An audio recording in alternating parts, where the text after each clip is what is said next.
Hello മക്കളെ, അപ്പോൾ എല്ലാവർക്കും മെച്ചപ്പെട്ടിന്റെ പുതിയൊരു വീഡിയോ സെഷനിലേക്ക് സ്വാഗതം. എല്ലാവരും ഓണ പരീക്ഷയുടെ ഓട്ടപ്പാച്ചിലായിരിക്കും.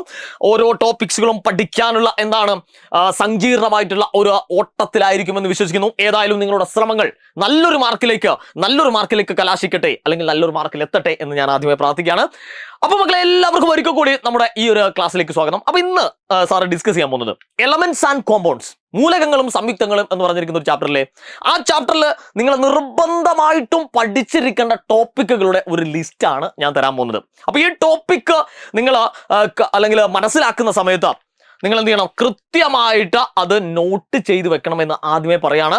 അപ്പോൾ എന്താണ്, ആദ്യമായിട്ടാണ് നമ്മൾ ചാനൽ കാണുന്നതെങ്കിൽ ഒന്ന് സബ്സ്ക്രൈബ് ചെയ്യുക. അതേപോലെ തന്നെ ഇതിനെപ്പറ്റി വ്യക്തമായിട്ട് വലിയ ഐഡിയ ഒന്നും ഇല്ലാത്ത, എന്തൊക്കെ പഠിക്കണം എന്തൊക്കെ പഠിക്കണ്ട എന്നുള്ള കൃത്യമായിട്ടുള്ള ഒരു ഐഡിയ ഇല്ലാത്ത നിങ്ങൾ കൂട്ടുകാരോ ഉണ്ടെങ്കിൽ അവർക്കൊന്ന് അയച്ചു കൊടുക്കുക. അപ്പോൾ നേരെ നമുക്ക് കാര്യത്തിലേക്ക് പോകാം. ഞാൻ പറഞ്ഞു എലമെന്റ്സ് ആൻഡ് കോമ്പൗണ്ട്സിൽ മൂലകങ്ങളും സംയുക്തങ്ങളും എന്ന് പറഞ്ഞിരിക്കുന്ന ചാപ്റ്റർ വളരെ ഇമ്പോർട്ടൻ്റ് ആയിട്ടൊരു ചാപ്റ്ററാണ്. ഒന്നാമത് നമ്മളെ കെമിസ്ട്രിയുടെ ഒരു ബേസിക് ആയിട്ടുള്ള ഐഡിയ ആണ് അതിലൂടെ ലഭിക്കുന്നത്. മാത്രമല്ല ഒരുപാട് നന്നായിട്ട് നമ്മളോട് മാർക്കിന് ചോദിക്കാൻ സാധ്യതയുള്ളതുമായിട്ടുള്ളതാണ്. അതുകൊണ്ട് തന്നെ നിർബന്ധമായിട്ട് നിങ്ങൾ അറിഞ്ഞിരിക്കണം, അതിലൂടെ നിങ്ങൾ പഠിച്ചു പോകണമെന്നാണ്. ഒരു കാരണവശാലും ഞാൻ ഇനി പറയാൻ പോകുന്ന ഈ ടോപ്പിക്കുകൾ നിങ്ങൾ എന്ത് ചെയ്യരുത്, സ്കിപ്പ് ചെയ്യരുത് എന്ന് ആദ്യമേ പറയാണ്. ആദ്യമായിട്ട് ഇതിൻ്റെ അകത്ത് നിന്ന് ഒന്നാമതായിട്ട് ആറ്റത്തിനെ പറ്റി, അതേപോലെ തന്നെ എലമെന്റിനെ പറ്റി, മോളിക്യൂൾസ്, അതേപോലെ തന്നെ കോമ്പൗണ്ട്സ്, ഇതിനെപ്പറ്റി വ്യക്തമായിട്ടുള്ള ധാരണ എന്ന് ഉദ്ദേശിക്കുന്നത് ക്ലിയർ ആയിട്ടുള്ള പിക്ചർ ഉണ്ടായിരിക്കണം. അതായത് ഒരു കൺഫ്യൂഷനും ഉണ്ടാകരുത് എന്നാണ് ഞാൻ പറഞ്ഞതിന്റെ അർത്ഥം. ഓക്കെ, അപ്പൊ അത് മലയാളത്തിൽ നമുക്കൊന്ന് എഴുതാം. എന്തൊക്കെയാണ് മക്കൾ പഠിക്കുന്നത്? ഏറ്റവും പ്രധാനമായിട്ട് ആറ്റത്തിനെ കുറിച്ച് നിങ്ങൾ പഠിച്ചിരിക്കണം. അതേപോലെ തന്നെ മൂലകം എന്താണെന്ന് അറിയണം. അതേപോലെ തന്നെ എന്താണ് തന്മാത്ര എന്നറിയണം, എന്താണ് ഒരു സംയുക്തം എന്നറിയണം. ഇതാണ് നിങ്ങൾ ആദ്യം ഇതിനകത്ത് പഠിക്കുന്നത്, നിർബന്ധമായിട്ടും പഠിച്ചിരിക്കണം. ഓക്കെ, അങ്ങനെ നമ്മൾ രണ്ടാമത്തെ ടോപ്പിക്കിലേക്ക് എത്തുന്ന സമയത്ത് നിർബന്ധമായിട്ട് നിങ്ങൾ പഠിച്ചിരിക്കേണ്ട സാധനമാണ് അറ്റോമിക് തിയറി എന്ന് പറഞ്ഞിരിക്കുന്ന സാധനമുണ്ട്. അറ്റോമിക് തിയറി അഥവാ ഇതിനെയാണ് നമ്മൾ അറ്റോമിക സിദ്ധാന്തം എന്ന് പറയുന്നത്. അറ്റോമിക സിദ്ധാന്തം നിർബന്ധമായിട്ടും നിങ്ങൾ മനസ്സിലാക്കിയിരിക്കുക. കാരണം ആറ്റത്തിനെ കുറിച്ച് ആദ്യമായിട്ട് വളരെ ക്ലിയർ ആയിട്ടുള്ള ഒരു പിക്ചർ തന്ന സിദ്ധാന്തമാണ്, അല്ലെങ്കിൽ തിയറിയാണ് അറ്റോമിക് തിയറി. അത് കൊണ്ടുവന്ന ആളെ പേരൊക്കെ നിങ്ങൾക്കറിയാം, ജോൺ ഡാൾട്ടൺ എന്നാണ് എന്നുള്ളത് കൃത്യമായിട്ട് മനസ്സിലാക്കുക. അങ്ങനെ മൂന്നാമത്തെ ഏരിയയിലേക്ക് എത്തുമ്പോൾ നമ്മൾ പഠിക്കേണ്ട പ്രധാനപ്പെട്ട സാധനമാണ് ട്രയാഡ്സ് എന്താണെന്നും, അതേപോലെ തന്നെ ലോ ഓഫ് ഒക്ടേവ്സ് എന്താണെന്നും കൃത്യമായിട്ട് നിങ്ങൾ പഠിക്കുക.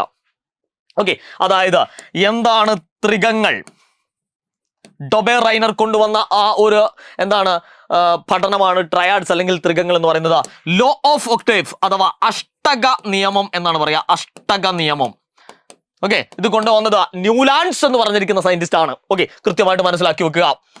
നാലാമത്തെ ടോപ്പിക്കിലേക്ക് എത്തുമ്പോൾ നമ്മൾ ആരെക്കുറിച്ച് മനസ്സിലാക്കിയിരിക്കണം? മെൻഡലിയേവിനെ കുറിച്ച് പഠിച്ചിരിക്കണം.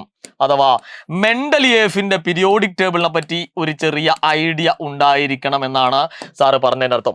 ഓക്കെ, അപ്പൊ മെൻഡലിയേവ് പീരിയോഡിക് ടേബിൾ ഉണ്ടാക്കുന്ന സമയത്ത് അറ്റോമിക മാസ് ബേസ് ചെയ്തിട്ടാണ് അദ്ദേഹം ഉണ്ടാക്കിയത് എന്നൊക്കെ നമ്മൾ എന്ത് ചെയ്തിട്ടുണ്ട്, പഠിച്ചിട്ടുണ്ട് എന്നുള്ളതാണ്. ഓക്കെ, ഇനി ഞാൻ എഴുതാൻ പോകുന്ന ടോപ്പിക്കാണ് ഒരു കാരണവശാലും ഇതിൻ്റെ അകത്തുനിന്ന് ഒഴിച്ചു കൂടല്. അപ്പൊ നിങ്ങൾ ചോദിക്കുക, അല്ല സാറേ ബാക്കിക്കുള്ള ഒഴിക്കാവോ? ഒരു കാരണവശാലും. അതാണ് ഞാൻ ആദ്യമേ പറഞ്ഞത്. ഇനി ഞാൻ പറയാൻ പോകുന്ന ടോപ്പിക്കാണ് ഏറ്റവും കൂടുതൽ ക്വസ്റ്റ്യൻ പേപ്പറിൽ കാണാൻ കഴിയുന്നതും ഏറ്റവും കൂടുതൽ മാർക്കിന് നമ്മളോട് ചോദിക്കാൻ സാധ്യതയുള്ളൂ. ഓക്കെ, അതാണ് സിംബൽസ് ആൻഡ് ലാറ്റിൻ നെയിം.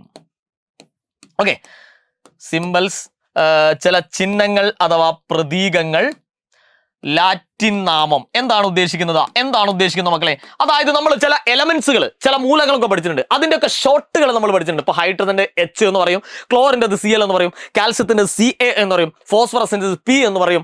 പിന്നെ ഇതൊന്നും ബന്ധമില്ലാത്ത സോഡിയത്തിന് നമ്മൾ വിളിക്കുന്നത് Na എന്നാണ്.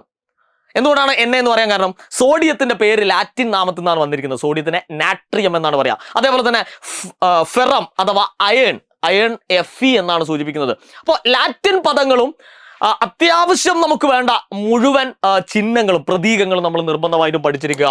ഓക്കെ, അപ്പൊ ഇത് ഇമ്പോർട്ടന്റ് ആണ് എന്നുള്ളത് കൃത്യമായിട്ട് നിങ്ങൾ മനസ്സിലാക്കുക. ഓക്കെ, അങ്ങനെ നമ്മൾ ആറാമത്തെ ഏരിയയിലേക്ക് എത്തുമ്പോൾ ഏറ്റവും കൂടുതൽ ഒരു പ്രോബ്ലം സെഷനിൽ നമ്മളോട് ചോദിക്കാറുള്ളത്, അല്ലെങ്കിൽ മാത്തമാറ്റിക്കലി നമുക്ക് കുറച്ച് കണക്ക് കൂട്ടാനൊക്കെ ഉള്ള ഒരു സാധനമാണ് ടോട്ടൽ നമ്പർ ഓഫ് ആറ്റം കാണാനുണ്ടാവും. ടോട്ടൽ നമ്പർ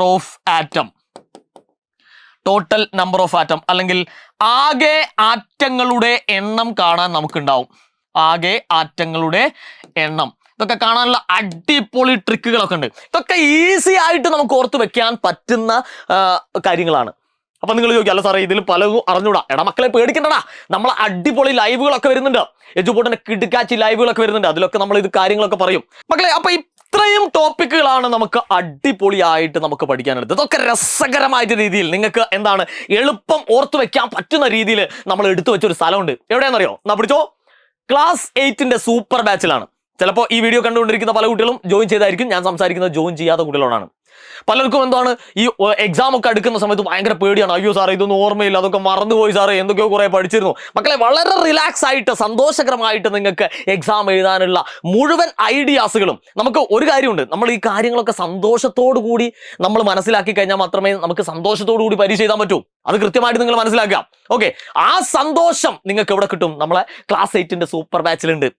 അപ്പോ ജോയിൻ ചെയ്തവരോടല്ല ഞാൻ സംസാരിക്കുന്നത്. ജോയിൻ ചെയ്യാത്ത കുട്ടികളാണെങ്കിൽ എന്ത് ചെയ്യുക? ജോയിൻ ചെയ്യാനുള്ള ലിങ്ക് നമ്മൾ താഴെ കൊടുത്തിട്ടുണ്ട്. അതുപോലെ തന്നെ ജോയിൻ ചെയ്ത കുട്ടികൾ എന്ത് ചെയ്യുക? ഒന്ന് കമന്റ് ചെയ്യുക. എങ്ങനെയുണ്ടാ മക്കളെ നമ്മളെ ക്ലാസ് 8ന്റെ സൂപ്പർ ബാച്ച് ഒന്ന് അടി കമന്റ് ചെയ്യാം. ഓക്കെ, പിന്നെ പല കുട്ടികളും ചോദിക്കാറുണ്ട്, അല്ല സാറേ ഇതിനൊക്കെ വലിയ ഫീ ഒക്കെ ആവുമോ? എടാ മക്കളെ വളരെ ചെറിയൊരു ഫീക്കാണ് നമുക്ക് ഇതൊക്കെ തരാൻ പോകുന്നത്. അപ്പൊ ഞാൻ വേഗം ജോയിൻ ചെയ്യാൻ പറഞ്ഞതിന്റെ ഒരു കാരണം എന്ന് വെച്ച് കഴിഞ്ഞാൽ ചിലപ്പോൾ നാളെയോ മറ്റന്നാളോ ഒക്കെ അതിന്റെ എന്ത് ചെയ്യും, ഈ ഫീയിൽ ചെറിയ വ്യത്യാസങ്ങളൊക്കെ വരും. ചിലപ്പോൾ കൂടാനൊക്കെ സാധ്യതയുണ്ട്. അപ്പൊ നമ്മൾ ഖേദിക്കും, അയ്യോ സാറേ എനിക്ക് ആ പഴയ ഫീസ് ജോയിൻ ചെയ്യാൻ പറ്റുമോ? ആ ഒരു സമയത്ത് നമുക്ക് ബുദ്ധിമുട്ടാണ്. അതുകൊണ്ട് എന്ത് ചെയ്യുക, മക്കൾ വേഗം തന്നെ എന്ത് ചെയ്യുക, ജോയിൻ ചെയ്യുക. ലിങ്ക് നമ്മൾ താഴെ കൊടുത്തിട്ടുണ്ട്. അതേപോലെ തന്നെ പല കുട്ടികളോട് ഒരു സംശയമാണ്, സാറേ ഈ ക്ലാസ് 8 ബന്ധപ്പെട്ട പുതിയ വാർത്തകൾ, അതേപോലെ തന്നെ അതിന്റെ നോട്ട്സുകൾ, ഏറ്റവും പ്രധാനപ്പെട്ട സാധനമാണ് നോട്ട്സ്, അതേപോലെ തന്നെ സ്ലൈഡുകൾ, ഇതൊക്കെ എവിടെയാ കിട്ടുക എന്ന് പല കുട്ടികളും ചോദിക്കാറുണ്ട്. അതിനാണ് നമ്മൾ ക്ലാസ് 8ന്റെ കമ്മ്യൂണിറ്റി ചാനൽ. അയ്യോ സാറേ ഇനി ഇതിനോട് പൈസ അടയ്ക്കാൻ പറ്റില്ല. എടാ മക്കളെ ഇത് ഫ്രീ ആടാ, ഇത് നിങ്ങൾക്ക് ഫ്രീ ആണ്. താഴെ അതിന്റെ ലിങ്ക് ഉണ്ട്. ആ ക്ലിക്ക് ചെയ്ത് നിങ്ങളെ ഇൻഫർമേഷൻ ഒക്കെ കൊടുത്തു കഴിഞ്ഞാൽ നിങ്ങൾക്ക് നേരെ കമ്മ്യൂണിറ്റി ചാനലിലേക്ക് ജോയിൻ ചെയ്യാം. ഇപ്പൊ 2 ലിങ്കുകൾ ഞാൻ താഴെ കൊടുത്തിട്ടുണ്ട്. ഒന്ന് ക്ലാസ് 8 സൂപ്പർ ബാച്ചിന്റെ ജോയിൻ ചെയ്യാനുള്ള ലിങ്കും അതേപോലെ തന്നെ നമ്മളെ കമ്മ്യൂണിറ്റി ചാനലിലെ ലിങ്കും. അപ്പൊ ക്ലാസ് 8 ഓണപരീക്ഷ ഇനിയൊരു പ്രശ്നമല്ല. കൂടെ കട്ടയ്ക്ക് കൂടിക്കോ, നമ്മളുണ്ട് കൂടെ. വീണ്ടും കാണാം. Good bye.